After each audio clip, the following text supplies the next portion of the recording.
July সনদটা basically কি, এটা হচ্ছে আপনার রিফর্ম প্রোগ্রাম, তাই তো, সংস্কারের যে কর্মসূচি সেটা, এইটার একটা মুখবন্ধ দিয়েছে, শেষে আবার কিছু অঙ্গীকারের কথা বলেছে। সেই অঙ্গীকারের কথা যখন বলেছে তখন বলেছে এই জুলাই সনদে যা থাকবে সেটাই হবে চূড়ান্ত, কোন কোর্টের রায় কিংবা সংবিধানের কোনো কিছু এটার উপরে থাকতে পারবে না। হতে পারে এটা সংবিধানের উপরে একটা সনদ হতে পারে? আমরা 20টা পার্টি মিলে বসে একটা বানিয়ে দিলাম এবং বললাম যে এটা সংবিধানের উপর থাকবে, তাই সম্ভব? অপোজ করেছি। কি বলবেন এখন এই সংবিধানের বিতর্ক? আপনারা অনেকে এরকম মনেই করতে পারেন আজকে সংবিধানকে কেন সামনে নিয়ে আসছে, এটা কি সংস্কারের বিকল্প? না, হবার কথা নয়, কিন্তু সংবিধানকে বাইপাস করে, সংবিধানকে অস্বীকার করে কি সংস্কার করতে পারবেন? আপনি তো সংসদীয় গণতন্ত্র এগ্রি করছেন না, কি করছেন না? আপনি কি বৈপ্লবিক সরকার করেছেন? করেননি তো। বৈপ্লবিক সরকার করতে চান, আবার করতে পারবেন, পারলে করেন, তাহলে এই সংসদীয় এক্সারসাইজে যাওয়ার তো দরকারই নেই। আমি যদি পারি তাহলে থাকবো, না পারে থাকবো, আমি যে পথে ঠিক মনে করি সেই পথে থাকবো। কিন্তু এইখানে ঢাক ঢাক গুড়গুড় করবার কোনো জায়গা নেই। এখানে কিছু লুকে রেখে যে গুপ্ত রাজনীতির মতো কিছু রেখে দেবো, কিছু প্রকাশ করবো, এরকম করে করবার সুযোগ নেই। আপনাকে তো বলতে হবে আপনি কি করতে চান, পিয়ার মানেন না মানেন না। এবং তারপরে ধরেন সবাই তো মানছেন, এত স্পষ্ট। আপনারা কেউ মনে করেন যে পিয়ার নিয়ে যে বিতর্ক সেটা এখন নিষ্পত্তি হতে পারে, সবাই মিলে এক জায়গায় আসতে পারে? আসবে না। না যদি আসে তাহলে কি করবে? আমি তো পিয়ার একটা বললাম, এটা গণপরিষদ হওয়া উচিত, সেই জন্য তো বিতর্ক আছে। 10 বছরে প্রধানমন্ত্রীর দায়িত্ব, কিন্তু তার সাথে সাথে আবার কন্ডিশনাল আছে, যে সমস্ত সাংবিধানিক পদ আছে, যেই সমস্ত গুরুত্বপূর্ণ পদ আছে, সেই জায়গার অ্যাপয়েন্টমেন্ট কে দেবে? ওরা বলছে এক্সিকিউটিভ, মানে প্রধানমন্ত্রী। আমরা বলছি না, এক্সিকিউটিভটা এটা দেবে একটা মানে পরিষদের তৈরি করে, একটা কাউন্সিল তৈরি করে তার মধ্যে দেওয়া। এগুলোর তো নিষ্পত্তি হয়নি। কিরকম করে নিষ্পত্তি হবে সেটা বলে। এইটা প্রফেসর যখন বলেই দিয়েছে যখন ঐক্যবদ্ধ হবে সে ঐক্যবদ্ধের ভিত্তিতে করবো, ঐক্যবদ্ধ যদি না হয় তাহলে ওটা আপাতত রেখে দেবো, পরে আপনারা পরবর্তীতে যারা যা আসবে তারা ঠিক করবে। আমি আবার জিজ্ঞেস করি, আচ্ছা কি মনে করেন, যদি বলতে পারবেন এরকম করে, আমিও বলতে পারবো না, কারণ কারোর মুখে ক্যাম্পেইন তো করবো না, ভোট তো হবে। সবাই তো বলছে যে, বিশেষ করে সর্বশেষ বক্তা যিনি বললেন যে ভোটে তারা বিশ্বাস করে, এই ভোটের কি বিকল্প আছে কোনো? এই ভোট সমস্ত সমস্যার সমাধান করবে এই কথা যিনি বলেন তিনি ভুল করেন। এতগুলো বছর এতগুলো ভোট হলো, সেই ভোট আমাদের সব সমস্যার সমাধান তো দূরের কথা, বেশিরভাগ সমস্যা তো সমাধান করেই। মানে ভোট মানেই সব সমস্যার সমাধান, সে কথা কেউ বলছে না। কিন্তু আজকে এই ফ্যাসিবাদের আবর্ত থেকে বেরোয়ার জন্য আপনার কাছে ভোটের তো বিকল্প নাই। আপনি বলবেন এমন একটা ভোট চাই যে ভোট আমাদের সবার কাছে গ্রহণযোগ্য হয়, যে ভোটটা গুণ সম্পন্ন নয়, মান সম্পন্ন নয়, যেই ভোটের পরে নতুন আবার বিতর্ক তৈরি হয়, সেই রকম একটা ভোট করতে হবে, তাই তো? সেই ভোট কিরকম করে হবে?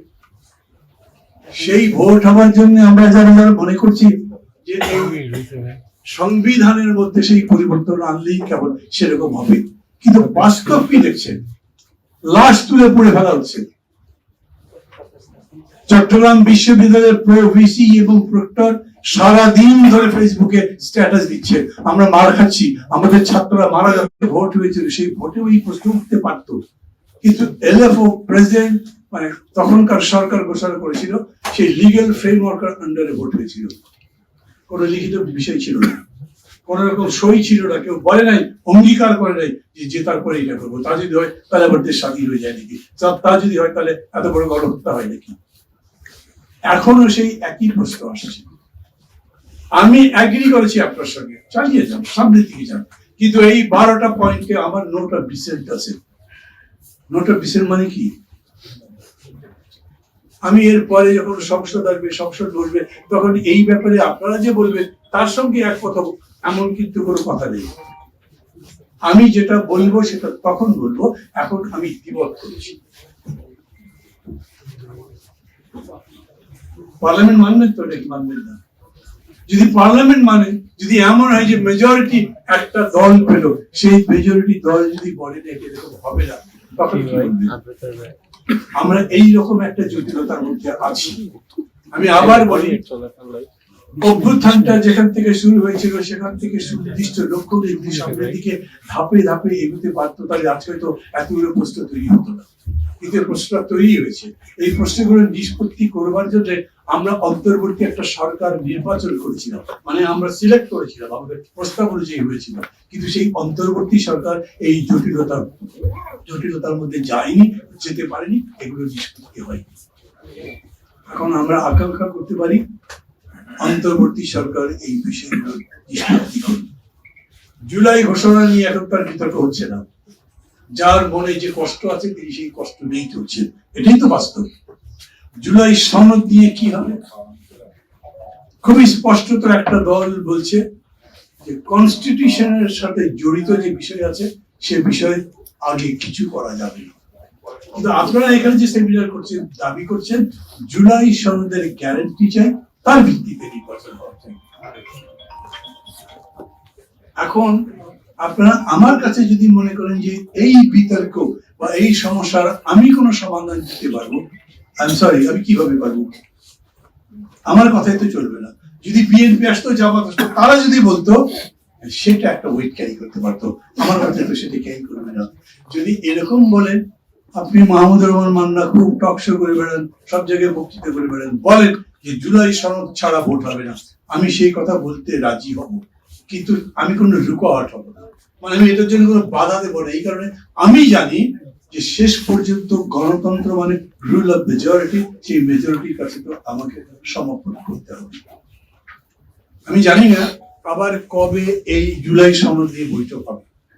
5 তারিখে আমাদেরকে fresh draft of the July সনদ দেওয়ার কথা ছিল, কিন্তু দিতে পারি। আপনার পেপার থেকে সব পড়ছেন, প্রতিদিনই আমি মনে করি একদম আপডেটেড সব ইনফরমেশন আমাদের কাছে আসছে। আমরা যারা যারা এগুলো করছি তাদের মানে আমি আবার বলি, আপনাদের সবাইকে ধন্যবাদ দিই যে মানুষের চেতনার মান, জ্ঞানের পরিধি অনেক গভীর হয়েছে, অনেক বিস্তৃত হয়েছে।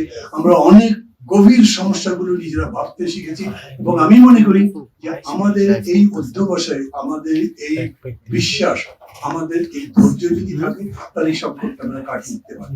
অধৈর্য হয়ে কিছু করতে পারবো।